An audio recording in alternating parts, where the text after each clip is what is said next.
What is going on there, AC Nation? It's your boy Austin here, and today we thought we were bringing you this video to talk about different baits and different scenarios, and different seasons, different water clarities, different temperatures, different water temperatures, and just about anything that you can think of. So, start us off, Aaron. Give us a scenario. All right, start. We're gonna cover this yearly. So, Aaron, give us something early in the year. Early in the year. Okay, it is going to be early April. It will be cold. It'll be 40 degrees.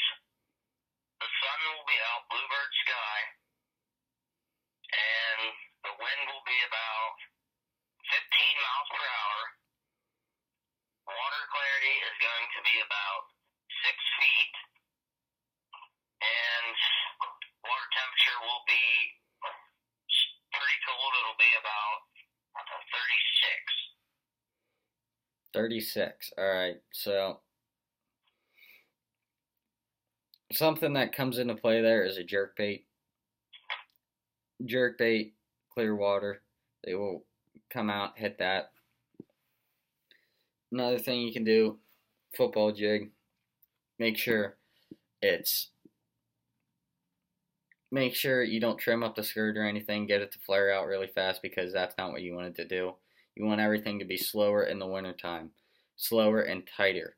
Because a bass's metabolism, it is slower in the wintertime, so they want stuff slower and they want it tighter. Something you can do, fish head spin on a fluke. That's pretty much what won the Bassmaster Classic in March 2015. Guy was throwing a fish head spin in about 35 feet of water with a fluke on the back of it. So something to remember, you want to go out deeper because it is colder. So something you can do, suspending jerkbait, lipless crankbait, and a jig. Alright, Aaron, another situation. Okay, this one will be a little bit later in the spring. Later in the spring. I'll say early May. It's going to be 55 degrees. There will be probably 8-mile-an-hour winds. Water clarity will be good. I'll give it 8 feet. There will be water temperature. It's still going to be pretty cold. Didn't have time to warm up. Water temperature will be 50 degrees. And the sun will be out, right? The sun will be out, yeah. Alright, so early spring, post-spawn, pre-spawn conditions, lipless crankbait, jig, because the bass's metabolism, it's still not going to be too good. So a lipless works really well there because, again, it has a tighter wobble to it. You want to go, since it's real clear water and the sun's out, you want to go to something that puts off a lot of flash. So maybe like a silver, or you want to go natural, something natural. And the key there is to go up shallow because the fish are going to be pre-spawn. Alright, Aaron, another situation. Okay. It's going to be early June. It's going to be cloudy, rain, wind. There's going to be 2-mile-an-hour winds. Water clarity will be a little bit less as we get into the summer. 2.5 feet. And yeah, I think that's it. Alright, early June. Yep. Alright, so something you're going to have here is you're going to have some fish go out deep into stage up, get in their summer mode. You will have a couple post-spawn. So if you want to target those post-spawn fish, then you're going to have to go up, fish shallow, fish fast-moving baits. And a key to remember there is bluegill. Bluegill patterns work really well in the post-spawn mode. And if you're gonna go out deep, then it's your typical shaky head, maybe a deep diving crankbait, Texas rig, big 10-inch worm, football jig. Yes, thank you.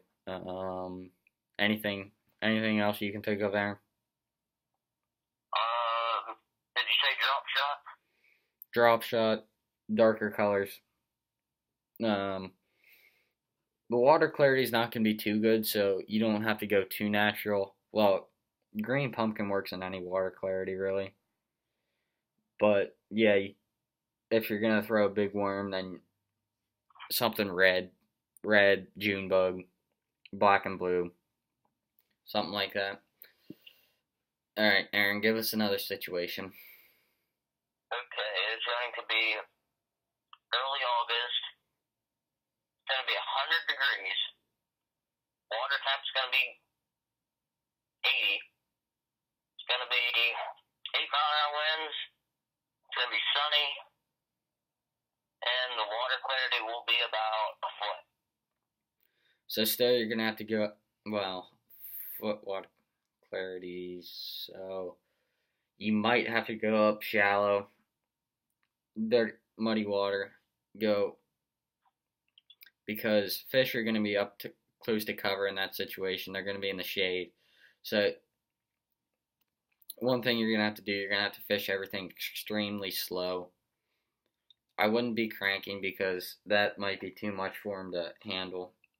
So you're just going to have to go finesse in that situation.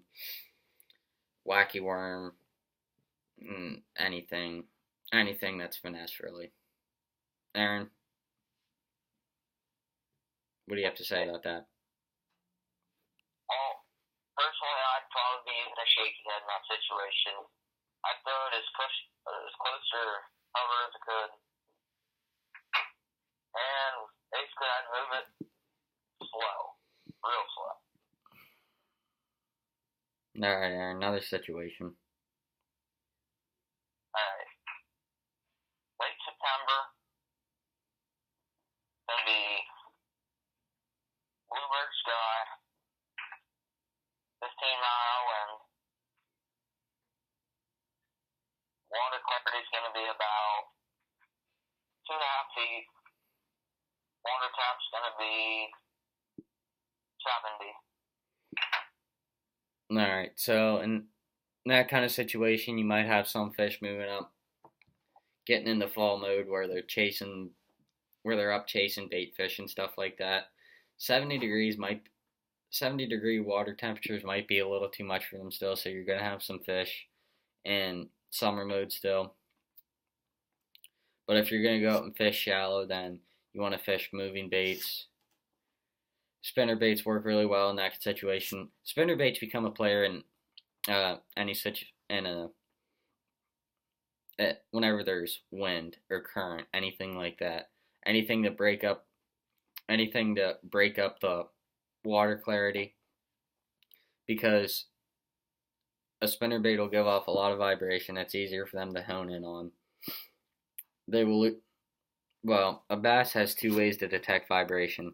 One is their lateral line, which is along their sides, and that gives them an idea that something's in their area, but they can't really track it too well. And another way is their inner ear. This will give them pinpoint accuracy. The inner ear's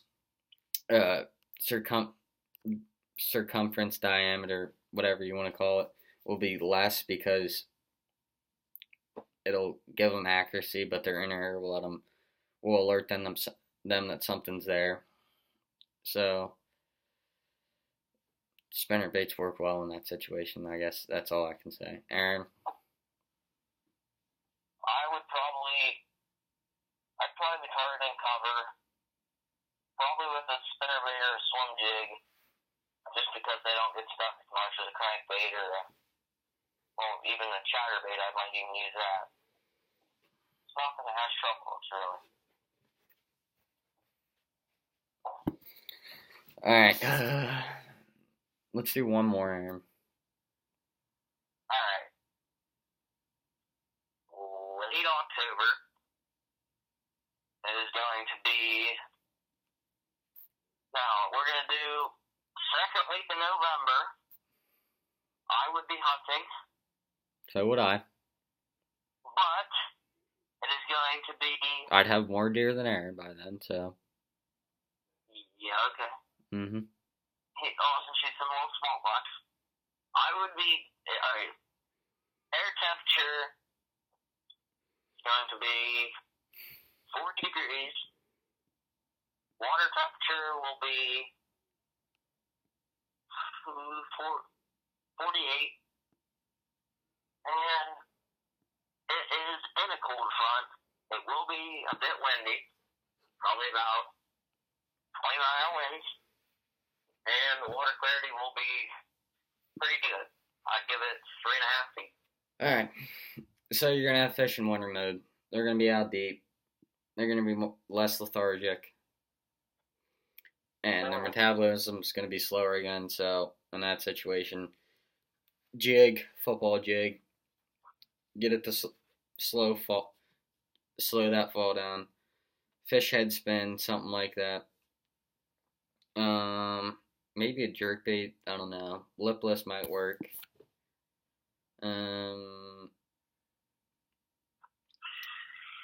Lure color, you don't really have to get all hellbound about that. I don't think that'll matter as much. But you just want to fish a lot of stuff slow. And that's all I can say about that. Aaron?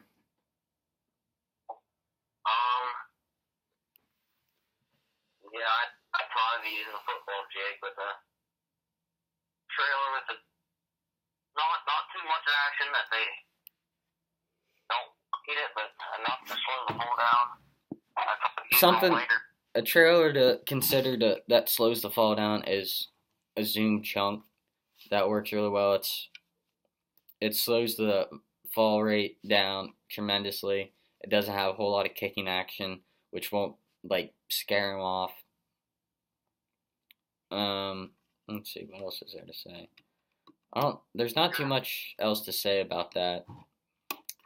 So I think we're gonna wrap up this video now. I'm Austin. Alright. And ARASC Nation, signing off.